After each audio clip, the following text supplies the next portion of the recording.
How to verify Facebook page. Let's get started. Launch your Facebook app. Make sure you have already logged into your account.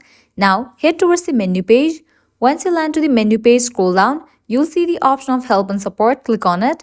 Now head towards the option of help center. Over here you will find this search box. Type in request a blue verification badge.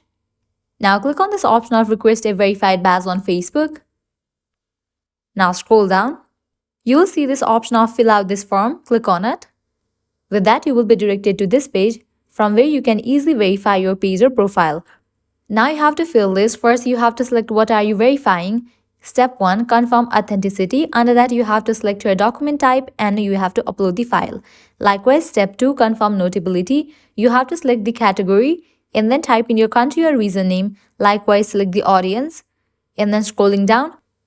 Now over here you can add up to 5 articles, social media accounts and other links that show your page or profile is in the public interest.